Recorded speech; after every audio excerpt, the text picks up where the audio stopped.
God continues and he teaches what he can and will do for his people. Verse 7, thus saith the Lord of hosts, behold, I will save my people from the east country and from the west country. So encompasses everything. Verse 8, and I will bring them, and they shall dwell in the midst of Jerusalem, and they shall be my people, and I will be their God in truth and in righteousness. So as Tyler's been pointing out, so much of what Zechariah is, there's all these imagery and symbolism, but in the essence is turning. God turns to us, he invites us to turn to him. Repenting.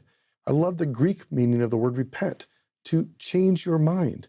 Sometimes we have to change our mind about things, the way we see the world, or maybe a set of circumstances that we can turn and see God's hand in our lives and allow him to gather us in. So as you've been reading through Zechariah, you might highlight these verses, the core essence of God's work for you individually, for all people, obviously, but for you individually, he will gather you in. He wants to be your God in truth and righteousness. And the totality of the Old Testament is this invitation. Will we allow God to be our God, and will we choose to be his people, united in this covenantal relationship? And isn't that amazing, that idea of the Greek usage of the word repent, to change?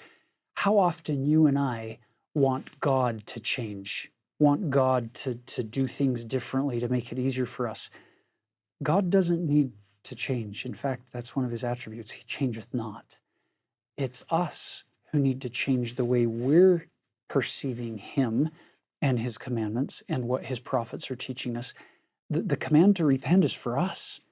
We're the ones who need to change and learn his language. And it's so beautifully contained here, how willing God is to work with us through that process of changing, because it's hard.